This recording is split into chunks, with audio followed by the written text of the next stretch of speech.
Will Liz Truss last until the next general election? My name is Mike Cashman. Channel is Britannia Waves the Rules, and I just want to ask this hopefully thought-provoking question. Will Liz Truss last until the next general election? Now, I'm making a couple of assumptions here.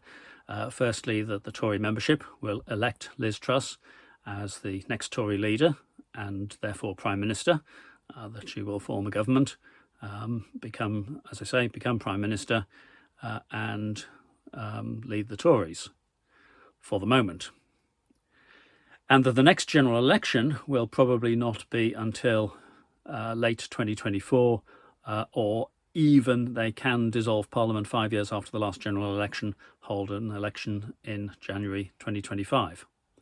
Will Liz Truss last till then? I want to ask the question. I'm not coming straight out and saying she will definitely not.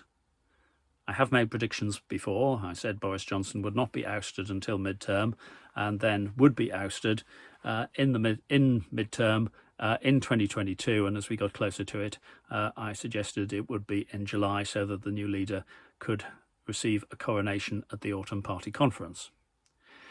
But I'm not saying Liz Truss will be ejected before the next general election as a definite.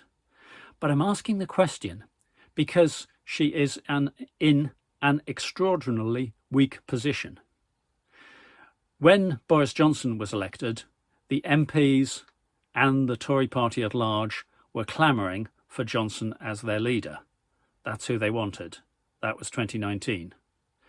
In 2022, the Tory party at large are clamouring for Johnson as their leader. That's not a good situation for the incoming leader. And you may say, well, she came second in the poll of Tory party MPs. She did when there were three candidates, Sunak, Penny Mordaunt and Liz Truss. She got less than a third of the votes in that election. So there were not at that point a large number of Tory MPs who thought that she was the best candidate. Now, loads of people have endorsed her since then, have thought deeply about the two candidates, come to a conclusion as to who they think is going to become Prime Minister, and expressed their support along with, please can I have a job in your cabinet? That last bit isn't said publicly, but we all know that it's there. So, of course, if elected, she will have, an initial honeymoon period, most likely. The other thing, of course, that she's facing is a far more difficult situation than she will have expected when she and Sunak were planning their topple Boris Johnson campaigns over the last few months. She was holding the fizz with Liz sessions, he was registering his website and so on. The cost of living crisis presents challenges to which in the campaign it's clear that she's got no answer.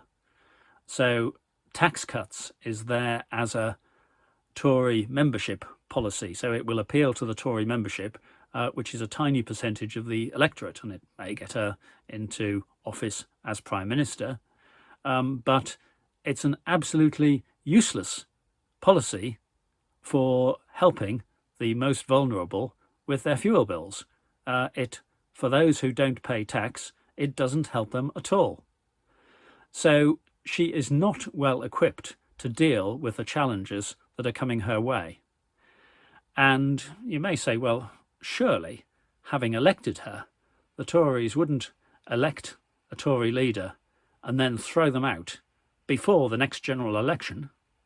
Well, they have done before with Ian Duncan Smith, and all right, that was when they were in opposition, but the Tories are single-minded about getting rid of their leader if they are not doing well in the polls. As I say, this is not a prediction. Things may happen which may turn public support around, turn public support in her favour. A grave national crisis involving threats to the UK will tend to increase support for the Prime Minister. I hope that she doesn't feel inclined to provoke that. But as I say, it's not a prediction. There's too much that can change over the next couple of years.